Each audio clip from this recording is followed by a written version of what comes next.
ಓಂ ನಾರಾಯಣಾಯ ಪರಿಪೂರ್ಣಗುಣಾರ್ಣವಾಯ ವಿಶ್ವೋದಯಸ್ಥಿತಲಯೋನ್ಯತಿಪ್ರದಾಯ ಜ್ಞಾನಪ್ರದಾಯ ವಿಬುಧಾಸುರಸೌಖ್ಯ ದುಃಖ ಸತ್ಕಾರಣಾಯ ವಿತತಾಯ ನಮೋ ನಮಸ್ತೆ.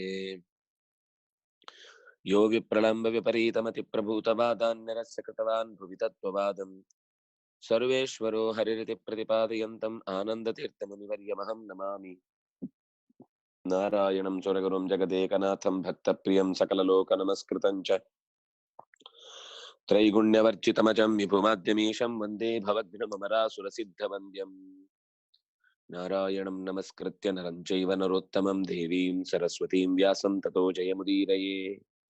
ರಮಾಪತಿಂ ಪೂರ್ಣಗುಣಂ ಮುಕುಂದಂ ವ್ಯಾಸಂ ಚ ವಿಜ್ಞಾನಸಹಸ್ರಭಾನುಂ ಪೂರ್ಣಪ್ರಬೋಧಂ ಚ ಸುತತ್ವದೀಪಂ ಕ್ರಮಾತ್ ಗುರುಂಶ್ಚ ಪ್ರಣಮಾಮಿ ಮೂರ್ಧ್ನಾ. ದ್ವೀಪೇ ಭಗಿನ್ಯಾ ಸಂಯಮಸ್ಯ ವಿಶ್ವಕೃತ್ ಪ್ರಕಾಶತೆ ಜ್ಞಾನಮರೀಚಿಮಂಡಲಃ ಪ್ರಭಾಸಯನ್ನಂಡ ಬಹಿಸ್ತಥಾಂತಃ ಸಹಸ್ರಲಕ್ಷಾಮಿತ ಸೂರ್ಯದೀಧಿತಿಃ. ಇಡೀ ದೇವತೆಗಳ ಗುಂಪು ಭಗವಂತನ ಹತ್ತಿರಕ್ಕೆ ಬಂದು ಕಲಿಯ ಪ್ರಭಾವದಿಂದ ಅರಿವಿನ ಹೊರತೆ ನಶಿಸ್ತಾ ಇರುವುದನ್ನ ತೋಡಿಕೊಂಡ್ರು. ಅದಕ್ಕೆ ಇರಬಹುದಾದ ಪರಿಹಾರವನ್ನು ಕೂಡ ಸೂಚಿಸುವ ರೀತಿಯಲ್ಲಿ ನೀನೇ ಇದಕ್ಕೆ ಹೊಸ ರೂಪವನ್ನು ತೊಟ್ಟು ಬರಬೇಕು ಅನ್ನುವ ರೀತಿಯಲ್ಲಿ ಪ್ರಾರ್ಥಿಸಿದಾಗ ಭಗವಂತ ದ್ವೈಪಾಯನಾಗಿ ವೇದವ್ಯಾಸನೆನಿಸಿ ಬಾದರಾಯಣ ಅನ್ನುವ ಶಬ್ದದಿಂದ ಗುರುತಿಸಿಕೊಂಡು ಕೃಷ್ಣ ಅನ್ನುವ ಹೆಸರಿನಿಂದ ಕಾಣಿಸಿಕೊಂಡ. ಅಂತಹ ಭಗವಂತನನ್ನ ನೋಡ್ತಾ ಆಚಾರ್ಯರು ಅದರ ಗುಣಾನುಸಂಧಾನವನ್ನು ಮಾಡ್ತಾ ಅಗಣ್ಯ ದಿವ್ಯೋರು ಗುಣಾರ್ಣವ ಪ್ರಭು ಸಮಸ್ತ ವಿದ್ಯಾಧಿಪತಿರ್ಜಗದ್ಗುರು ಅನಂತ ಶಕ್ತಿರ್ಜಗದೀಶ್ವರೇಶ್ವರ ಸಮಸ್ತ ದೋಷಾತಿ ವಿದೂರ ವಿಗ್ರಹ. ನಮಗೊಂದು ಸತ್ಯ ಅರಿವಿಗೆ ಬರಬೇಕು ಅಂದ್ರೆ ಆ ಅರಿವನ್ನ ಕೊಡುವ ಆಕೃತಿಯ ಬಗ್ಗೆ, ಅದರ ಸಾಮರ್ಥ್ಯದ ಬಗ್ಗೆ ಸರಿಯಾದ ಎಚ್ಚರ ಇರಬೇಕು. ವ್ಯಾಸ ಅನ್ನೋದನ್ನ ಕೇವಲ ಋಷಿ ಅಂತನೋ ಅಥವಾ ನಮ್ಮ ಹಾಗೇನೆ ಒಬ್ಬ ಯಾರೋ ಆಥರ್ ಲೇಖಕ ಅಂತ ಅಷ್ಟೇ ಇಟ್ಕೊಂಡಿದ್ರೆ ಅದರ ವಿಸ್ತಾರ ಆಗೋದು ಕಷ್ಟ ಆಗುತ್ತೆ. ಅಷ್ಟು ಯೋಚನೆ ಮಾಡಿದ್ರು ಏನು ಗೊತ್ತಾಗ್ಬೇಕು ಮುಖ್ಯವಾದ ಸಂಗತಿ, ಮೇಲ್ನೋಟಕ್ಕೆ ಕಥೆ ಗೊತ್ತಾಗುತ್ತೆ. ಕಥೆ ಅನ್ನೋದು ಕೇವಲ ನಮ್ಮ ಸಾಮಾನ್ಯ ಹುಟ್ಟಿನ ಸಾಮಾನ್ಯ ಸಾವಿನ ನಡುವಿನ ಕಥೆ ಅಲ್ಲ. ಅದು ಮಹಾಭಾರತ ಅನ್ನೋದಕ್ಕೆ ಭರತಾನಾಂ ಮಹಜ್ಜನ್ಮ ಮಹಾಭಾರತ ಮುಚ್ಯತೆ. ಇಲ್ಲಿ ಹುಟ್ಟಿದ ಪ್ರತಿಯೊಬ್ಬರೂ ಕೂಡ ನಾವು ಯೋಚನೆ ಮಾಡಿದ್ದಕ್ಕಿಂತ ಬೇರೆಯದೇ ಆದ ಸಂಕೀರ್ಣವಾದ ಹುಟ್ಟಿನಿಂದ ಕೂಡಿದವರು. ಒಬ್ಬ ಕಾಲಡಿಯಲ್ಲಿ ಹುಟ್ಟಿದ ದೃಪದ, ಒಬ್ರು ಮಡಿಕೆಯಲ್ಲಿ ಹುಟ್ಟಿದ್ರು, ಒಬ್ರು ದೊನ್ನೆಯಲ್ಲಿ ಹುಟ್ಟಿದ್ರು, ಇನ್ನು ಕೆಲವರು ಅಗ್ನಿಕುಂಡದಲ್ಲಿ ಹುಟ್ಟಿದ್ರು, ಇನ್ನು ಕೆಲವರು ಆ ಹುಟ್ಟನ್ನ ನಾವು ಯೋಚನೆ ಮಾಡ್ತಾ ಹೋದ್ರೆ ಒಂದೊಂದು ಬೇರೆ ಬೇರೆಯದೇ ಆದ ವಿಚಿತ್ರವನ್ನ ನಮ್ಮ ಮುಂದೆ ತೆರೆದಿಡುತ್ತೆ. ಇದರ ವಿಚಿತ್ರಗಳು ನಮ್ಗೆ ಲೋಕದಲ್ಲಿ ಅಸಹಜ ಮತ್ತೆ ನಮ್ಗೆ ಕಾಣುವ ಕಣ್ಣು ಕೂಡ ನಾವು ಸೀಮಿತವಾದ ಸೃಷ್ಟಿಯನ್ನು ಮಾತ್ರ ನೋಡಿರ್ತೇವೆ. ಆದ್ರಿಂದ ಇಲ್ಲೊಂದು ಮಾತು ಬಂದದ್ದು ಭಗವಂತನ ಗುಣವನ್ನ ಹೇಳ್ತಾ, ಎಣಿಸಲಾಗದೇ ಇರುವ ನಾವು ಕಂಡ ಲೌಕಿಕವಾದ ವಿಷಯಕ್ಕಿಂತ ಆಚೆ ಇರುವ ಅದು ದಿವ್ಯ. ಊರು ಗಣಾರ್ಣವ, ಗುಣಗಳಿಗೆ ಅರ್ಣವ, ಸಮುದ್ರದಂತೆ ಆಶ್ರಯನಾದ ಎಲ್ಲವನ್ನೂ ನಡೆಸಲು ಅತ್ಯಂತ ಸಮರ್ಥನಾದ, ಎಲ್ಲ ವಿದ್ಯೆಗಳಿಗೆ ಅಧಿಕಾರಯುಕ್ತವಾಗಿ ಒಡೆತನವನ್ನ ಸಂಪಾದಿಸಿದ್ದು ಅಲ್ಲದೆ ಆ ಗುರುತರವಾದ ಭಾರವನ್ನ, ಗುರುಸ್ಥಾನವನ್ನ ತುಂಬಿಕೊಂಡವನು.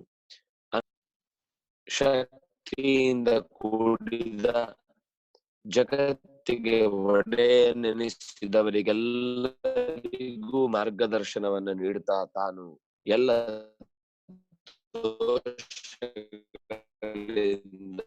ದೂರನಾಗಿ ನಾವು ಹೇಳುವಂತಹ ರೀತಿಯ ಮಣ್ಣು, ನೀರು, ಗಾಳಿ, ಬೆಂಕಿ, ಆಕಾಶದ ಶರೀರಕ್ಕಿಂತ ಆಚೆಯ ಅಪೂರ್ವವಾದ ಶರೀರವನ್ನು ಹೊಂದಿದವನು. ಪುತ್ರಾಧರಕರನಖರ ಶಂಕಾಬ್ಜ ವಸಾನಃ ಕಟಿಮಲಟ ಸಂದೀಪ್ತ ಜೂಟಂ ದಧಾನಃ. ಮರತಕಮಣಿ ಅಂತ ಅತ್ಯಂತ ಆಕರ್ಷಕವಾದ ಬಣ್ಣ, ಒಂದರ್ಥದಲ್ಲಿ ನಾವು ಕಾಣುವ ಕಪ್ಪಿನಂತೆ ಕಂಡ್ರೂ ಅದು ಒಂದು ಆಕರ್ಷಕವಾದ ಗಿಳಿದ ಮೋಡದ ಬಣ್ಣ. ಅಂತಹ ಆಚೆಯಿಂದ ಕಡು ನೀಲಿಯೂ ಅಲ್ಲ, ಕಪ್ಪೂ ಅಲ್ಲ, ಒಂದು ಸೆಳೆತವುಳ್ಳ ಅವುಗಳ ನಡುವಿನ ಬಣ್ಣ. ರಕ್ತ ಪಾಜಾಬ್ದ ನೇತ್ರಾಧರಕರ ನಖರ ನಾಸಾಗ್ರಶ್ಚಕ್ರ ಶಂಖಾಬ್ಜ ರೇಖಃ. ಕೆಂಪಾಗಿರುವ ಪಾದ, ಕಣ್ಣಿನ ಕೊನೆ, ತುಟಿಗಳು, ಕೈ, ನಾಲಿಗೆಯ ತುದಿ, ಹಾಗೆ ಕೈಗಳ ಮತ್ತು ಕಾಲಿನ ಬುಡ, ಅವುಗಳಲ್ಲಿ ಶಂಖಚಕ್ರ ಕಮಲದ ರೇಖೆಗಳು. ಇದೆಲ್ಲ ಒಬ್ಬ ಪರಿಪೂರ್ಣ ವ್ಯಕ್ತಿತ್ವವನ್ನು ಹೊಂದಿದವನ ಲಕ್ಷಣ ಅಂತ ಹೇಳ್ತಾರೆ ಬೇರೆ ಕಡೆ. ಅದನ್ನು ವರ್ಣಿಸಿ ಸೂರ್ಯರ ಹೊಳಪು ಅತ್ಯಂತ ವ್ಯಾಪಕವಾಗಿ ಬೆಳೀತಾ ರವಿಕರವರ ಗೌರಂ, ಎಷ್ಟು ಬ್ರೈಟ್ನೆಸ್ಸು ಅಂತ ಅದು ಕಣ್ಣು ಕುಕ್ಕುವಂತದ್ದಲ್ಲ, ಕಣ್ಣಿಗೆ ಹಿತವೇ ಇದ್ದು ಎಲ್ಲವನ್ನು ಹೆಚ್ಚು ಹೆಚ್ಚು ಗ್ರಹಿಸ್ಲಿಕ್ಕೆ ಸಾಧ್ಯವಾಗುವ ಅಜಿನವನ್ನ, ಜಿಂಕೆಯ ಚರ್ಮವನ್ನ ಹೊದ್ದ ಮಿಂಚಿನಂತೆ ಅತ್ಯಂತ ನಿರ್ಮಲವಾದ ಜಡೆಯ ರಾಶಿಯನ್ನ ಧರಿಸಿದವನಾಗಿ ಭಗವಂತ ಕಾಣಿಸಿಕೊಂಡನು. ವಿಸ್ತೀರ್ಣ ವಕ್ಷಾ ಕಮಲಾಯತಾಕ್ಷೋ ಬೃಹದ್ ಭುಜ ಕಂಬು ಸಮಾನ ಕಂಠ ಸಮಸ್ತ ವೇದಾನ್ ಮುಖತಃ ಸಮುದ್ಗಿರನ್ ಅನಂತ ಚಂದ್ರಾಧಿಕ ಕಾಂತಿ ಕಾಂತಃ. ಅಗಲವಾದ ಎದೆ, ತಾವರೆಯಂತಹ ಎಸಳಿನ ವಿಶಾಲವಾದ ಕಣ್ಣು, ಅಗಲವಾದ ಹೆಗಲು, ಶಂಖದಂತೆ ಅತ್ಯಂತ ಉರುಟಾದ ಗೆರೆಗಳಿಂದ ಕೂಡಿದ ಕುತ್ತಿಗೆ, ಎಲ್ಲ ವೇದಗಳನ್ನು ನಿರಂತರ ಹುಟ್ಟುತ್ತಾನೆ ಹೇಳ್ತಾ ಬಂದವನು. ಲೆಕ್ಕ ಇಲ್ಲದಷ್ಟು ಚಂದಿರರ ಗುಂಪನ್ನ ಒಂದೆಡೆಗೆ ರಾಶಿ ಹಾಕಿದ್ರೆ ಅಂತಹ ಸುಖವನ್ನು ನೀಡುವ ಸುಂದರವಾದ ಮುಖವುಳ್ಳವನು. ಜ್ಞಾನ ಮುದ್ರೆ ಮತ್ತು ಅಭಯ ಮುದ್ರೆಗಳನ್ನ ಹೊತ್ತು ಬಂದ ಭಕುತರಿಗೆ ಸದಾ ಅಭಯವನ್ನೀಯುವನು. ಹಾಕಿಕೊಂಡ ಯಜ್ಞೋಪವೀತ ಕೃಷ್ಣಾಜಿನ ಹೀಗೆ ಎಲ್ಲವೂ ಆ ಶರೀರದ ಮೇಲೆ ಕಂಗೊಳಿಸುವುದರಿಂದ ಆ ನಿಂತಿರುವ ಅದರ ಮೇಲೆ ಮತ್ತಷ್ಟು ಹೊಳಪು ಭಗವಂತನ ಮೈಯಿಂದಲೇ ತಾಗಿ ಮೆರೀತಾ ಇರುವಂಥದ್ದು. ಅಜ್ಞಾನದ ಸರ್ಪದಿಂದ ಕಚ್ಚಲ್ಪಟ್ಟಂತಹ ಸಜ್ಜನರ ಗುಂಪನ್ನು ಯಾವಾಗ್ಲೂ ತನ್ನ ಪ್ರೀತಿಯ ಆತ್ಮೀಯವಾದ ದೃಷ್ಟಿಯಿಂದ ಎಬ್ಬಿಸಿ ಅವರನ್ನ ಬದುಕಿಸಿ ರಕ್ಷಿಸ್ತಾ ಇರುವಂತಹ ವೇದವ್ಯಾಸ ರೂಪಿ ಭಗವಂತ ಶೋಭಿಸಿದನು. ಸಲೋಕ ಧರ್ಮಾಭಿರಿಕ್ಷಯಾ ಪಿತುರ್ದ್ವಿಜತ್ವಮಾಪಾಶು ಪಿತುರ್ದದೌ ನಿಜಂ ಜ್ಞಾನಂ ತಯೋ ಸಂಸ್ಮೃತಿ ಮಾತ್ರತಃ ಸದಾ ಪ್ರತ್ಯಕ್ಷ ಭಾವಂ ಪರಮಾತ್ಮನೋ ದದೌ. ವೇದವ್ಯಾಸ ರೂಪಿ ನಾರಾಯಣ ಈ ಲೋಕದ ಧರ್ಮವನ್ನ ತಾನು ಉಳಿಸಲೇಬೇಕು ಅನ್ನುವ ಉತ್ಕಟವಾದ ಬಯಕೆಯಿಂದ ತಂದೆಯಿಂದ ಯಥಾವತ್ತಾಗಿ ಲೋಕದ ನಿಯಮ ಹೇಗಿದೆ, ತಂದೆಯಿಂದ ಉಪನಯನ ಬಂತು ಅಂದ್ರೆ ಅವನು ಆ ಮಂತ್ರವನ್ನ ದೀಕ್ಷೆ ತೊಡ್ಲಿಕ್ಕೆ ಅನುಕೂಲ ಆಗುತ್ತೆ. ಅಂತಹ ದೀಕ್ಷೆಯನ್ನು ತೊಡುವುದಕ್ಕೆ ಬೇಕಾದ ಉಪನಯನದ ಅನುಕೂಲತೆಯನ್ನು ಮಾಡಿಕೊಂಡು ಪರಾಶರರಿಗೆ ಸ್ವತಃ ತಾನು ಅವರಿಂದ ಉಪದೇಶ ತೆಗೆದುಕೊಳ್ತಾನೆ ವಾಪಸ್ ಉಪದೇಶ ನೀಡುವ ಎತ್ತರಕ್ಕೆ ಬೆಳೆದದ್ದನ್ನ ತಂದೆಗೆ ವ್ಯಕ್ತಪಡಿಸಿದ್ರು. ತಾಯಿ ತಂದೆ ಇಬ್ಬರೂ ಕೂಡ ಈ ಹುಡುಗನಿಂದ ತಮ್ಮ ಅರಿವನ್ನು ಹೆಚ್ಚಿಸಿಕೊಂಡು ಒಂದು ಹೊರಡಬೇಕಾದ ಪ್ರಸಂಗ ಬಂದಾಗ ಸಮಾಧಾನದ ಮಾತು ಹೇಳಿದ್ರು. ಸದಾ ಪ್ರತ್ಯಕ್ಷ ಭಾವಂ ಪರಮಾತ್ಮನೋ ದದೌ. ನೀವು ನೆನೆಸಿದಾಗಲೇ ಸಂಸ್ಮೃತಿ ಮಾತ್ರತಃ ನೀವು ಯಾವಾಗ ಬೇಕಾದ್ರೂ ನನ್ನ ನೆನೆಸಿಕೊಳ್ಬಹುದು. ನಾನು ನಿಮಗೆ ತಕ್ಷಣದಲ್ಲಿ ಕಾಣಿಸಿಕೊಳ್ತೇನೆ.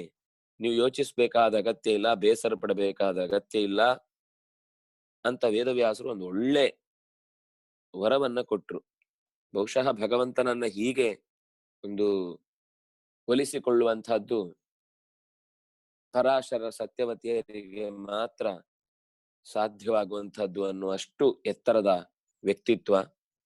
ಅವರಿಗೆ ದ್ವೈಪಾಯನ ಅಂತ ಯಾಕೆ ಹೆಸರು ಬಂತು ಅಂದ್ರೆ, ಯಮುನೆಯ ನಡುಗಡ್ಡೆಯಲ್ಲಿ ದ್ವೀಪದಲ್ಲಿ ಹುಟ್ಟಿ ಬಂದದ್ದಾದ್ರಿಂದ ಅವರನ್ನು ದ್ವೈಪಾಯನ ಅಂತ ಕರೆದ್ರು.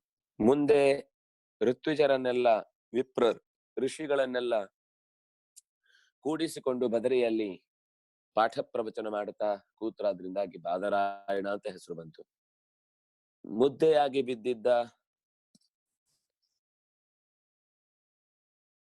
ಸಮಗ್ರ ವೇದದ ರಾಶಿಯನ್ನ ವಿಭಾಗ ಮಾಡಿ ಅವರವರಿಗೆ ಓದ್ಲಿಕ್ಕೆ ಅನುಕೂಲಾಗ್ಲಿ ಅಂತ ಸರಳೀಕರಿಸಿಕೊಟ್ರಾದ್ರಿಂದಾಗಿ ಅವರನ್ನ ವೇದವ್ಯಾಸರು. ವ್ಯಾಸ ಅಂದ್ರೆ ಬಿಡಿಸುವುದು, ವೇದಗಳನ್ನ ಬಿಡಿಸಿಕೊಟ್ರು. ದ್ವೈಪಾಯನ ಸೋತ ಜಗಾಮಮೇರುಂ ಚತುರ್ಮುಖಾದ್ಯೈರನುಗಮ್ಯಮಾನಃ ಉದ್ಧೃತ್ಯ ವೇದಾನಖಿಲಾನ್ ಸುರೇಭ್ಯೋ ದದೌ ಮುನಿಭ್ಯಶ್ಚ ಯಥಾದಿ ಸೃಷ್ಟೌ. ದ್ವೀಪದಲ್ಲಿ ಅವತರಿಸಿ ಬಂದ ವೇದಗಳ ವಿಭಾಗವನ್ನ ಮಾಡಿ ಜನರಿಗೆ ಉಪಕರಿಸಿದ ವೇದವ್ಯಾಸರು ಬ್ರಹ್ಮಾದಿ ಎಲ್ಲ ದೇವತೆಗಳು ಅವರ ಹಿಂದೆ ಬಿದ್ರು. ಗುರುಗಳು ಹೋದಲ್ಲೆಲ್ಲ ಹೊರಡುದೆ. ವಿದ್ಯೆ ಬೇಕು ಅಂತಿದ್ದಾಗ ಹೊರಟು ಬಿಡುದಷ್ಟೇ, ಕಾಯಲಿಕ್ಕಿಲ್ಲ. ಕಾದ್ರೂ ಅಲ್ಲಿಗೆ ಬಂದು ವಿದ್ಯೆ ದಕ್ಕೋದಿಲ್ಲ. ಮೇರು ಶಿಖರದ ಕಡೆಗೆ ಹೊರಟ ಒಡನೆ ಎಲ್ಲ ಒಟ್ಟಿಗೆ ಹೊರಟು ಬಿಟ್ರು, ಏನಾದ್ರೂ ಸರಿ ನೋಡ್ಕೊಳ್ಳೋರು ಇದ್ದಾರೆ ಅಂತ. ಗುರುಗಳಿಗೆ ಭಾರ ಆಗ್ತಿರ್ಲಿಲ್ಲ, ಯಾಕೆಂದ್ರೆ ಜಗತ್ತನ್ನೇ ಹೊತ್ತವರಿಗೆ ಇವರು ಹೊರೆ ಅಂತ ಅನ್ನಿಸ್ಲಿಲ್ಲ. ಆಮೇಲೆ ಹೋಗಿ ಪ್ರಶ್ನೆ ಉತ್ತರ ಯಥಾವತ್ತಾಗಿ ನಡೆಯುವುದಿತ್ತು. ಸೃಷ್ಟಿ ಹೇಗಾಯ್ತು ಜಗತ್ನಲ್ಲಿ, ವೇದಾದಿ ವಿದ್ಯೆಗಳನ್ನ ಆರಂಭದಲ್ಲಿ ಇಡೀ ಪರಮಾತ್ಮ ಹಯಗ್ರೀವ ರೂಪಿ ಪರಮಾತ್ಮ ಉಪದೇಶವನ್ನು ಉಸಿರಿನ ಮೂಲಕವೂ ನೀಡಿದನೋ, ಹಾಗೆಯೇ ತೇನೇ ಬ್ರಹ್ಮ ಹೃದಯ ಆದಿ ಕವಯೇ, ಹೃದಯ ಅತ್ಯಂತ ಪ್ರೀತಿಯಿಂದ ಶ್ರೇಷ್ಠರಾದ ಮುನಿಗಳಿಗೆ ದೇವತೆಗಳಿಗೆ ಉಪದೇಶವನ್ನ ಮಾಡಿ ಉದ್ಧೃತ್ಯ ವೇದಾನ್ ಅಖಿಲಾನ್ ಸುರೇಭ್ಯ. ಅವ್ರು ಪ್ರಶ್ನೆ ಕೇಳಿದ್ದು ಆರಂಭದಲ್ಲಿ ಹಾಗೇ ಇತ್ತು, ವೇದಗಳೆಲ್ಲ ಮರೆಯಾಗ್ತಾ ಇದೆ, ಮರಳಿ ನಮ್ಮ ಕೈಗೆ ಒಪ್ಪಿಸಿ. ಭಗವಂತ ಮತ್ತೆ ಮರೆಯಾಗುವುದು ಅಂದ್ರೆ ಅದು ಬುದ್ಧಿಯಲ್ಲಿ ನೆನಪಿಲ್ಲದೆ ಹೋಗುದು, ವೇದಗಳೇ ಮರ್ತು ವೇದಗಳೇ ಇಲ್ಲ ಆಗುದು ಅಂತಿಲ್ಲ. ವೇದಗಳು ಸದಾ ಅದು ಆಕಾಶದ ಗುಣ ಶಬ್ದ ಅನ್ನೋದು, ಅದು ಪ್ರಾಪಂಚಿಕವಾದ ಸಂವಿಧಾನ. ನಾವು ಹೇಗೆ ಒಂದು ದೇಶಕ್ಕೆ ಹೀಗಿರ್ಬೇಕು ಹಾಗಿರ್ಬೇಕು ಅಂತ ಸಂವಿಧಾನವನ್ನ ಯೋಚನೆ ಮಾಡ್ತೀವೋ, ಅದೇ ರೀತಿ ಸಮಸ್ತ ಜಗತ್ತಿನ ಆಗು ಹೋಗುಗಳ, ಭೂತಗಳ, ಜೀವಗಳ ಎಲ್ಲದರ ಓಡಾಟ ಇತ್ಯಾದಿಗಳನ್ನ ಹೀಗಿರುತ್ತೆ ಅಂತ ಶಾಸಕಾಂಗ, ಕಾರ್ಯಾಂಗ, ನ್ಯಾಯಾಂಗ ಅಂತ ನಾವು ಇವತ್ತು ಯೋಚಿಸುವ ಭಾಗಗಳಂತೆಯೇ ಸಹಜವಾಗಿ ಪ್ರಪಂಚವನ್ನ ನಡೆಸಲಿಕ್ಕೆ ಬೇಕಾದ ಮಾತುಗಳೇ ವೇದಗಳಾಗಿ ಸಮಗ್ರ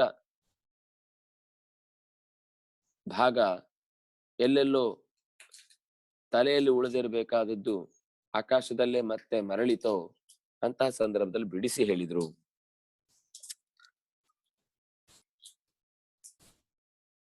ದದೌ ಮುನಿಭ್ಯಶ್ಚ ಯಥಾ ಆದಿ ಸೃಷ್ಟೌ. ಆದಿಯ ಸೃಷ್ಟಿಯಲ್ಲಿ ಹೇಗೆ ಭಗವಂತ ಸಮಗ್ರ ಜ್ಞಾನವನ್ನ ಯಾರಾದ್ರೂ ಒಬ್ರು ಕೊಡ್ಲೇಬೇಕು. ಅದು ಹುಟ್ಟಿದ ತಕ್ಷಣ ಇದ್ದಕ್ಕಿದ್ದಾಗೆ ಹೊಳೆಯುವುದು ಅಂತ ಅನ್ನೋದು ಹಿಂದಿನ ಜನ್ಮದ ಸಂಸ್ಕಾರದಿಂದಲೇನೆ. ಸೃಷ್ಟಿಯ ಆದಿಯಲ್ಲಿ ಸಂಸ್ಕಾರ ಇನ್ನೂ ರೂಪುಗೊಂಡಿಲ್ಲ ಅಥವಾ ಅದಕ್ಕೆ ಬೇಕಾದ ವಾತಾವರಣ ನಿರ್ಮಾಣಗೊಂಡಿಲ್ಲ ಅಂದಾಗ ಒಬ್ರು ಉಪದೇಶ ಮಾಡಬೇಕು, ಅದು ಭಗವಂತ ಉಪದೇಶ ಮಾಡಿದ ಅನ್ನೋದು ವೇದಗಳಲ್ಲಿ ಬಂದ ಮಾತು. ಸರ್ವಾಣಿ ಶಾಸ್ತ್ರಾಣಿ ತಥೈವ ಕೃತ್ವಾ ವಿನಿರ್ಣಯಂ ಬ್ರಹ್ಮಸೂತ್ರಂಚಕಾರ ತಚ್ಚುಚ್ಛ್ರುವರ್ ಬ್ರಹ್ಮಗಿರೀಶ ಮುಖ್ಯಾಃ ಸುರಾ ಮುನೀನಾಂ ಪ್ರವರಾಶ್ಚ ತಸ್ಮಾತ್. ಎಲ್ಲ ಶಾಸ್ತ್ರಗಳನ್ನ ರಚನೆ ಮಾಡಿ ಶಾಸ್ತ್ರದ ನಿರ್ಣಯ ಅನ್ನಿಸಿಕೊಳ್ಳುವ ಬ್ರಹ್ಮಸೂತ್ರವನ್ನು ಕೂಡ ರಚಿಸಿಕೊಟ್ಟರು. ಬ್ರಹ್ಮ, ರುದ್ರ, ಇಂದ್ರ ಮೊದಲಾದ ಎಲ್ಲ ಮುಖ್ಯ ದೇವತೆಗಳು ಕೂಡ, ಮುನಿಶ್ರೇಷ್ಠರು ಕೂಡ ವೇದವ್ಯಾಸರಿಂದ ಈ ಬ್ರಹ್ಮಸೂತ್ರದ ವಿವರಣೆಯನ್ನ, ಅಪೂರ್ವವಾದ ವೇದಕ್ಕೆ ಒದಗಿ ಬಂದ ಚೌಕಟ್ಟುಳ್ಳ ಅರ್ಥದ ಸಂಪತ್ತನ್ನ ಪಡೆದ್ರು. ವೇದವ್ಯಾಸರು ಬ್ರಹ್ಮಸೂತ್ರವನ್ನ ಎಲ್ಲರಿಗೂ ಉಪದೇಶ ಮಾಡಿದ್ರು. ಸಮಸ್ತ ಶಾಸ್ತ್ರಾರ್ಥ ನಿದರ್ಶನಾತ್ಮಕಂ ಚಕ್ರೇ ಮಹಾಭಾರತ ನಾಮಧೇಯಂ ವೇದೋತ್ತಮಂ ತಚ್ಚ ವಿಧಾತೃ ಶಂಕರ ಪ್ರಧಾನಕೈಸ್ತನ್ಮುಖತಃ ಸುರೈಶ್ರುತಂ. ಒಂದು ರೀತಿಯಲ್ಲಿ ಮಹಾಭಾರತವನ್ನು ಚೆನ್ನಾಗಿ ಯಾರು ಓದ್ತಾರೋ ಅದರ ಹಿಂದಿನ ಮುಂದಿನ ಘಟನೆಗಳ ಜೊತೆಗೆ ಧಾರ್ಮಿಕ ಪ್ರಜ್ಞೆಯನ್ನ ಜೋಡಿಸಿಕೊಳ್ತಾನೋ ಅವನ ಎಲ್ಲ ದುಗುಡಗಳು ಕೂಡ ದೂರ ಆಗ್ತವೆ. ವೇದ ಏನ್ ಹೇಳಲಿಕ್ಕೆ ಹೊರಟಿದೆಯೋ ಅದಕ್ಕೆ ಉದಾಹರಣೆಗಳಾಗಿರುವ ರೀತಿಯಲ್ಲಿ ಮಹಾಭಾರತ ತನ್ನ ಪರಿಚಯವನ್ನು ಮಾಡಿಕೊಳ್ಳುತ್ತೆ. ವೇದಾದಿಪಿ ಪರಂ ಚಕ್ರೇ ಅನ್ನುವ ಮಾತು ಕೂಡ ಭಾರತದ ಬಗ್ಗೆ ಇಣುಕಿದ್ದಿದೆ. ವೇದಕ್ಕಿಂತಲೂ ಅತಿ ಹೆಚ್ಚು ಭಾರವುಳ್ಳ ಈ ಕೃತಿಯನ್ನ ರಚನೆ ಮಾಡಿಕೊಟ್ರು. ಬ್ರಹ್ಮ, ರುದ್ರ ಇವರನ್ನೆಲ್ಲ ಮುಖ್ಯವಾಗಿ ಹೊಂದಿರುವ ಈ ದೇವತೆಗಳ ಗುಂಪು ವೇದವ್ಯಾಸರಿಂದ ನಮಗೆ ಇದರ ಪ್ರತಿಯೊಂದು ಭಾಗಗಳು ಭಾರತ ನಾಮಧೇಯ, ಈ ಭಾರತ ಎನ್ನುವ ಹೆಸರಿನ ಕೃತಿಯ ಪರಿಚಯ ಆಗ್ಬೇಕು ಅಂತ ಅವರ ಬಯಕೆ ಇತ್ತು. ವಿಧಾತೃ ಶಂಕರ ಪ್ರಧಾನಕೈ ತನ್ಮುಖತಃ ಸುರೈಶ್ರುತಂ ವೇದೋತ್ತಮಂಚ ತಚ್ಚ. ಭಾರತ ಎನ್ನುವ ಹೆಸರಿನಲ್ಲಿರುವ ವೇದಕ್ಕಿಂತಲೂ ಅತ್ಯಂತ ಉತ್ತಮವೆನಿಸುವ. ಹಾಗಾದ್ರೆ ವೇದ ಓದುದು ಬೇಡವಾ ಅಂದ್ರೆ, ವೇದ ಯಾರಿಗೆ ಓದ್ಬೇಕು ಅಂತ ಆದೇಶ ಇದೆಯೋ ಅವರು ವೇದ ಓದಿ ವೇದದ ಅರ್ಥವನ್ನ ತಿಳ್ಕೊಳ್ಳಿಕ್ಕೋಸ್ಕರ ಭಾರತವನ್ನು ಓದ್ಬೇಕು. ಯಾರಿಗೆ ವೇದವನ್ನು ಓದುವ ಸಾಮರ್ಥ್ಯ ಇಲ್ಲ ಅಂತ ಕೈ ಚೆಲ್ಲುವಂತಹ ಪ್ರಸಂಗ ಬರುತ್ತೋ, ಸುಮ್ನೆ ವೇದ ಓದುದು ಅಂದ್ರೆ ನಮ್ಮ ಈಗದೊಂದು ಫ್ಯಾಷನ್ ಅಥವಾ ಒಂದು ಪ್ರತಿಷ್ಠೆ ಅಷ್ಟೇ. ನಾವು ವೇದ ಓದ್ತೇವೆ, ವೇದ ಹೇಳುದಷ್ಟೇ. ವೇದ ಓದುದು ಅಂದ್ರೆ ಹೇಳುವುದಲ್ಲ. ವೇದ ಓದುವುದು ಅಂದ್ರೆ ಅದರಲ್ಲಿರುವ ಪ್ರತಿಯೊಂದು ಪದಾರ್ಥಗಳಿಗೂ ನಿಜವಾದ ಅರ್ಥ ಏನು, ಅದು ಹೇಗೆ ಭಗವಂತನನ್ನ ಪ್ರತಿಪಾದಿಸತ್ತೆ, ಅದಕ್ಕೂ ನಾವು ಇವತ್ತು ಬದುಕ್ತಾ ಇರುವ ರೀತಿಗೂ ಯಾವ ರೀತಿಯಾದ ಹೊಂದಾಣಿಕೆ ಇದೆ, ಹೊಂದಾಣಿಕೆ ಇಲ್ಲ ಅಂದ್ರೆ ಹೇಗೆ ಹೊಂದಾಣಿಕೆ ಮಾಡಿಕೊಳ್ಬಹುದು, ಅದರಲ್ಲಿ ವಿಜ್ಞಾನ ಇದೆ, ಸಾಮಾಜಿಕ ಚಟುವಟಿಕೆಗಳ ಬಗ್ಗೆ ಅನೇಕ ಚಿಂತನೆಗಳಿವೆ.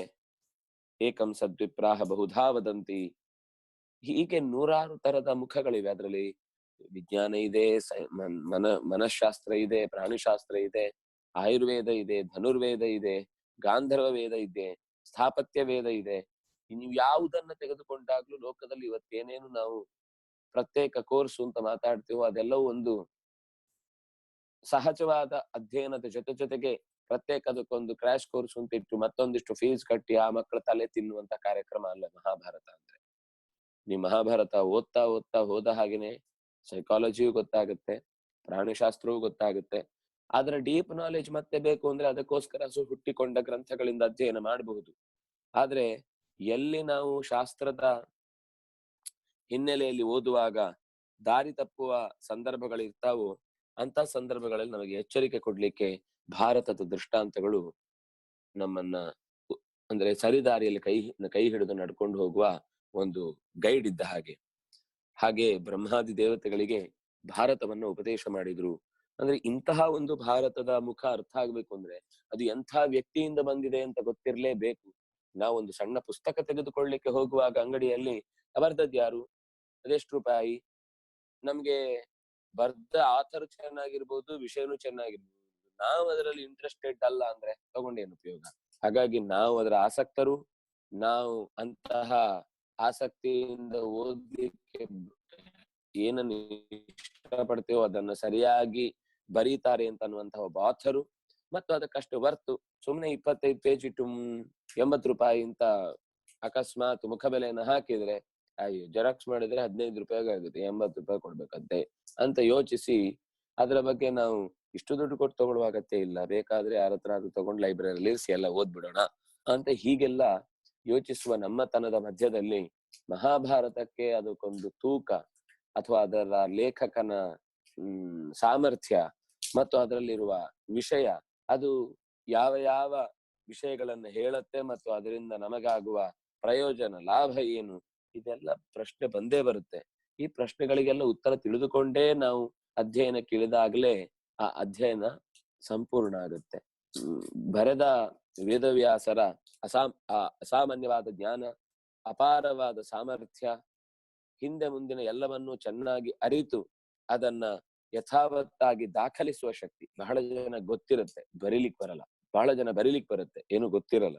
ಬರಹ ಮತ್ತೆ ಓದು ಹೇಳುವ ಶಕ್ತಿ ಇದೆರಡೂ ಚೆನ್ನಾಗಿದ್ದಾಗಲೇ ಒಂದು ಕೃತಿಗೆ ಪೂರ್ಣತೆ ಬರುತ್ತೆ.